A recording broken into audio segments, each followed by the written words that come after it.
tal? Mi nombre es Rodrigo Domínguez y el día de hoy hablaré acerca del tema exigencias implícitas de la argumentación jurídica por el doctor Rodolfo Luis Vigo.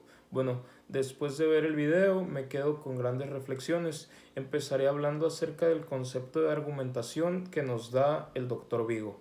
Bueno, la argumentación básicamente es un modo de razonar donde se van afirmando premisas, las cuales se van conectando y a su vez van fundadas, motivadas y respaldadas por argumentos y razones. Nos encontramos frente a la argumentación jurídica cuando se dan razones que pretenden avalar lo que responde a una pregunta jurídica. Un punto importante es la diferencia entre la argumentación jurídica e interpretación jurídica. El doctor Vigo nos dice que en el pasado no se escuchaba hablar acerca de la argumentación jurídica, pero el equivalente era la interpretación jurídica.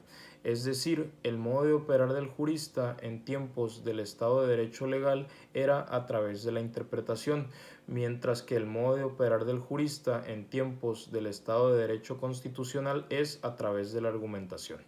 El doctor Vigo, al hablar de la interpretación jurídica, menciona que a él se le enseñó que al recibir un caso, su principal preocupación era identificar una norma donde iba a poder subsumir su caso, porque dicho caso era una instancia individual de un caso genérico, el cual se encontraba contemplado en una norma.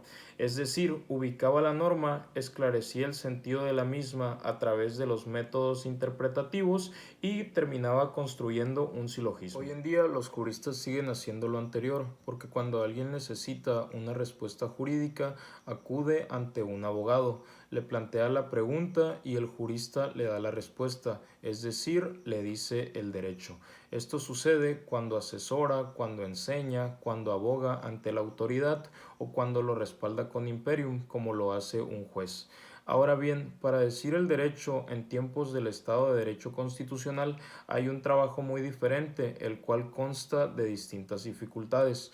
La primera es que en tiempos del Estado de Derecho legal no se advertía el conocer los hechos.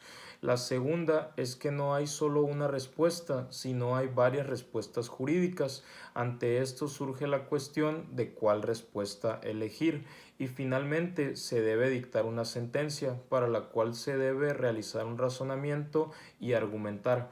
Por ende, se puede decir que hoy en día los viejos métodos interpretativos se han convertido en argumentos. Otro punto importante es que la argumentación jurídica es un tema nuevo. Esto es porque el derecho ha cambiado mucho. Antes se creía que solo había normas, las cuales son respuestas jurídicas explícitas, y hoy en día hay normas y principios, los cuales son respuestas jurídicas implícitas, que el jurista tiene que proyectar y ajustar a cada caso en concreto. Por eso hay una pluralidad de respuestas y para justificar la elección se deben dar razones. Es aquí cuando estamos frente a la argumentación. Dicho lo anterior, el abogado debe procurar convencer al juez para que la respuesta que solicita sea justamente la que le corresponde al juez dar, no porque el abogado la solicite, sino porque el juez dice el derecho que tiene que decir, que coincide con lo que solicitó el abogado. En consecuencia, el abogado tiene que argumentar porque necesita justificar sus peticiones.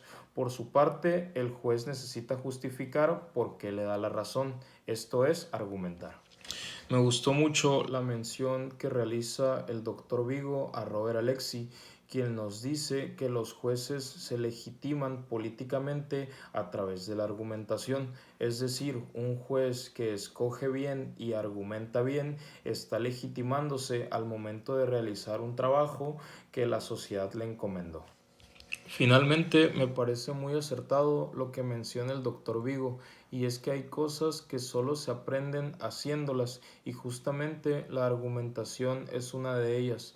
Es decir, no sirve de nada aprender de memoria todos los libros de argumentación jurídica si nunca se lleva a la práctica.